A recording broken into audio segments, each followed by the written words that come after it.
พอไปห้อนเฮือนเราเปิดผ้าปกหัวออกผมของนางเป็นสีฟ้าพินอคคิโอก็จือได้เลยว่านั่นเป็นเฟรี่เอื้อยหักของตนแต่ว่ารู้สึกว่าใหญ่ไวแท้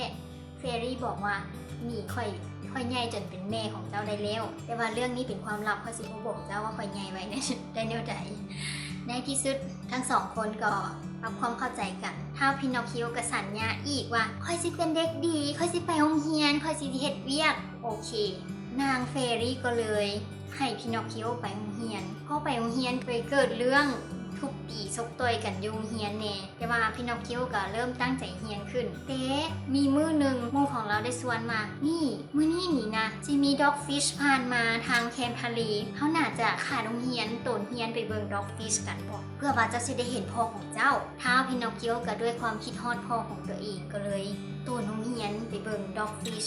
แต่ว่าพอไปเบิ่งแล้วบ่มีด็อกฟิชผ่านมาเลยเนาะหมู่ก็เลยว่าแฮ่สมน้ำหน้าถือพวกเฮาตัวแล้วอยากให้มันขาดโรงเรียนซื่อๆสุดท้ายก็กลายเป็นเรื่องตีกันมีหมู่คนนึงจับเอาปึ้มของพินอคคิโอ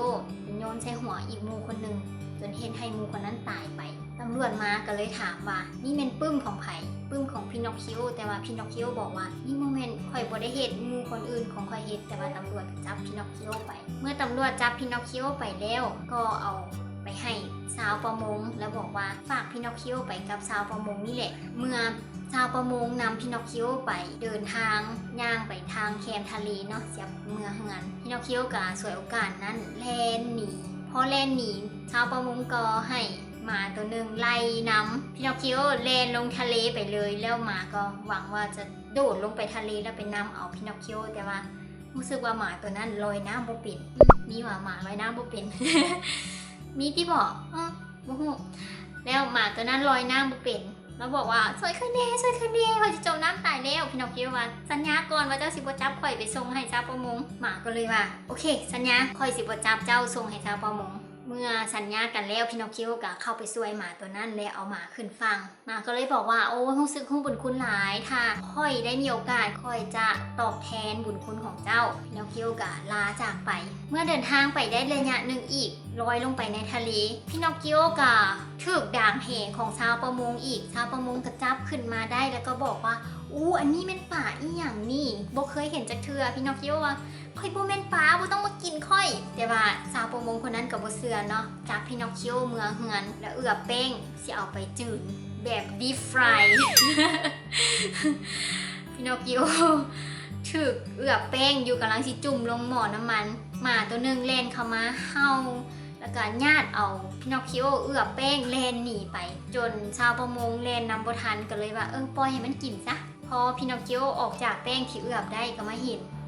หมาตัวนั้นนั่นเองหมาก็บอกว่าค่อยได้ตอบแทนช่วยชีวิตเจ้าคืนแล้วเขาจับกันแล้วต่างคนก็ต่างแยกกันไปพินอคคิโอสำนึกได้ก็เลยเดินทางไปหาเฮือนของเฟรี่พอไปฮอดมันก็เป็นตอนกลางคืนแล้วไปเคาะประตูก็มีคนมาเปิดปงเยี่ยมอยู่บ้านสั้นสุดท้ายที่เป็นสั้นหลังคาก็ถามว่าเจ้าเป็นไผพินอคคิโอว่าค่อยเท่าพินอคคิโอเคยอาศัยอยู่เฮือนของเฟรี่เป็นลูกของเฟรี่เนี่ยความหมายเนาะหอยทากก็เลยว่าค่อยฮู้แล้วค่อยสิลงไปเปิดประตูให้เจ้าถ่าอยู่3 ชั่วโมงผ่านไปพินอคคิโอถามว่าเจ้าฮอดใส่เร็วหากก็ฮอดระเบียง มูติโนหอยทากมันย่างซ่าสำแหน่จนเท้าพินอคคิโอใจห้ายแหงทั้งเมื่อยทั้งหนาวทั้งหิวเข้าเราตีนไปทืบใส่ประตูแต่ว่าประตูพังแล้วมันขาไปคาอยู่หันเอาออกบ่ได้จนฮอดมื้ออื่นเช้า7 โมงเช้าหอยทากเดินทางมาฮอดประตูพอดีแล้วเปิดประตูออกมาเห็นพินอคคิโอตีนขาอยู่ประตูวันนี้พินอคคิโอกะมารับสารภาพอีกว่าค่อยผิดไปแล้วสัญญาอีกว่าค่อยสิเป็นเด็กดีค่อยอยากเป็นคนค่อยบ่อยากเป็นตุ๊กตาไม้อีกต่อไปเจ้าให้ค่อยเป็นคนได้บ่เฟรี่ก็เลยว่าท่านเป็นคนก็เป็นแต่ว่าเจ้าต้องเป็นเด็กดีแท้ได้ท่านไปบอกหมู่ของเจ้าคนไทยบ้านนี่เบอร์เนาะคนบ้านใกล้เงินเคียงว่าเจ้าสิได้เป็นคนแล้วมางานเลี้ยงฉลองของเจ้าในคืนนี้พินอคคิโอกะโอเคตกลงไปเลาะบอกไทยบ้านมาเพื่อจะมาร่วมฉลองงานกลายเป็นคนของเท่าพินอคคิโอหุ่นก็บอกไม่แค่คนสุดท้ายที่พินอคคิโอได้ไปเชิญก็คือมูชื่อว่าแคนโดวิกซึ่งมูคนนี้เป็นมูที่อยู่โรงเรียนเดียวกันตอนที่พินอคคิโอไปเข้าโรงเรียนพินอคคิโอก็ไปเห็นเท่าเห็ดจบมองอยู่พินอคคิโอก็ถามว่า อ้อเจ้าเทศจบมองอีหยังอยู่นี่เท่าแคนโดวิกเลยว่าค่อยนะท่ารถมาหับอ้าวถ้าสิไปไสค่อยสิไปดินแดนแห่ง Toys Land Toys Land ก็คือดินแดนแห่งตุ๊กตาของลิ้น Toys Land น่ะเป็นเมืองที่ดีที่สุดบ่มีโรงเรียนบ่ต้องเฮ็ดเวียกมีแต่กินลิ้นนอนอย่างเดียวเจ้าไปน้ำกันบ่พินอคคิโอเลยว่าบ่ค่อยสัญญาไว้กับแฟรี่แล้วว่าค่อยสิเป็นเด็กดีแล้วค่อยจะกลายเป็นคนมืออื่นถ้าค่อยไปก็ค่อยก็บ่ได้กลายเป็นคนตัวแล้วพ่อวิกว่าโอ๊ยไปรถนาถึกหลอกล่ออย่างใหญ่สุดท้ายพินอคคิโอใจอ่อนไปน้ำเท่าแคนโดวิกพอดีฮอดเวลา8 โมงกลางคืนรถก็มาหับแล้วพวกเขาก็ออกเดินทางไปครับอีเพิ่นกะลินโตได้บ่อยากไปเน่บ่อยากไปเน่สุดท้ายรถมาแล้วก็เจ้าห้องว่าอ๋อพินอคคิโอมาไว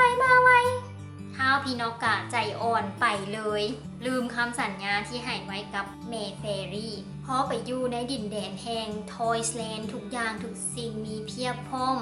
ของลิ้นบ่ต้องเฮ็ดเวียกมีแต่ความสุขนี่แหละสิ่งที่โตพินอคคิโอต้องการเลยผ่านไปได้5 เดือนมีมื้อหนึ่งท้าวพินอคคิโอตื่นขึ้นมาแล้วพบว่าตนเองมีหูคือตัวลาออกมาแล้วตกใจอย่างแฮงแล้วก็ไปซองเบิ่งอ่าน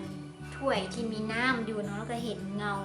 หูตัวลาของตัวเองโป่งขึ้นมารู้สึกฮ้อนๆหนาวๆคือเป็นไข้เป็นหนาวแล้วเราก็เอาหมวกมาซุกใจเราก็เลยตัดสินใจว่าก็บ่ได้เห็นหน้าแคนโดวิกมาดนแล้วได้เนาะหมู่ที่มาน้ำกัดหมู่ผู้ที่สวนมานี่นะแล้วก็สิไปถามแคนโดวิกว่าเป็นจังไดไข้เป็นอาการเดียวกันบ่มีหูคือกันบ่ก็ไปฮอดกระตูดของแคนโดวิกเข้าไปแล้วก็ถามว่าเป็นอย่างคือใส่หมวกนี่โอ้ยหมอบอกว่าเป็นไข้นิดนึงพักผ่อนแล้วก็สิเซาทั้งสองก็เลยเกิดอาการสงสัยในกันและกันได้ว่าเฮามาเปิดหมวกออกมาพร้อมกันดีบ่ว่ามันเกิดอย่างขึ้นทั้งสองคนก็นับ1 2 3แล้วก็เปิดหมวกออกมาทั้งสองเห็นหูของกันและกันพากันหัวขึ้นอย่างใหญ่แล้วก็ว่าเจ้ากะมีหวานี่พอหัวไปได้ระยะหนึ่งรู้สึกว่าแคนโดวิกจะย่างบ่ซื่อเนาะเป็น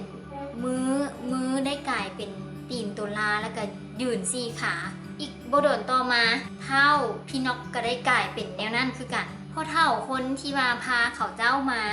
ดินแดนแห่งนี้เจ้าของรถก็แลนเข้ามาแล้วก็บอกว่าฮ่าเจ้า2 คนในที่สุดก็ได้กลายเป็นลาแล้วนี่คือความลับที่ว่าสร้างเงินให้ค่อยเด็กน้อยทุกคนที่มาอยู่นี่ก็จะกลายเป็นลาแล้วค่อยก็จะไปขายชื่อเสียงของพวกเจ้าได้ดาวาซันเดย์พอเท่าที่วานพาพวกเขามาก็จูงเอาพี่นกกับหมู่ของพี่นกแคนโดวิกหันไปขายอยู่ตลาดเท้าแคนโดวิกถูกซื้อโดยเจ้าของฟาร์มส่วนเท้าพีนอกก็ถูกซื้อโดยเจ้าของโรงละครภาพของแคนโดวิกก็ตัดออกไปจากเรื่องมาภาพของพีนอกในเมื่อว่าถูกซื้อโดยเจ้าของโรงละครกายกรรมแล้วเราก็ได้ถูกฝึกฝนให้ลิ้นกายกรรมเป็นอย่างนักพอฮอดมือแสดงผัดแสดงบ่ได้ล้มพาดทาเสียทีจนเจ้าของโรงละครหน้าแตกเขาเจ้าก็เกิดอาการบ่พอใจแล้วเอาพินอคคิโอไปขายอยู่ในตลาดอีกทีนึงพินอคคิโอถูกขายด้วยราคาที่ถูกที่สุดคือเป็นลาที่บ่มีราคาเลยผู้ที่มาซื้อพินอคคิโอไปก็หวังว่าจะเอาหนังของลาไปเฮ็ดกล่องเมื่อเราได้ลาไปแล้วเราเอาลาตัวนั้นไปแคมทะเลและมัดลาอย่างแน่นหนาแล้วโยนลงทิ่มลงไปในน้ำทะเลเพื่อหวังว่าลาตัวนั้นจะใจขาดตายในขณะที่ลาที่เป็นพินอคคิโอตัวนั้นดิ้นรนอย่างสุดขีดเนาะก็ได้กลับกลายมาเป็นหุ่นกระบอกไม้อยู่คือเก่าเมื่อเจ้าของลาคิดว่าลาตัวนั้นตายไปแล้วจึงได้ดึงขึ้นมาแทนที่จะได้พบลาผัดพบกับหุ่นกระบอกไม้ตัวหนึ่งแล้วจึงถามว่าไม่อย่างมันคือเป็นแบบนี้พินอคคิโอเลยว่าถ้าเจ้าอยากฟังเรื่องทั้งหมดคอยจะเล่าให้เจ้าฟังแต่ว่าจะต้องแก้มัดคอยก่อน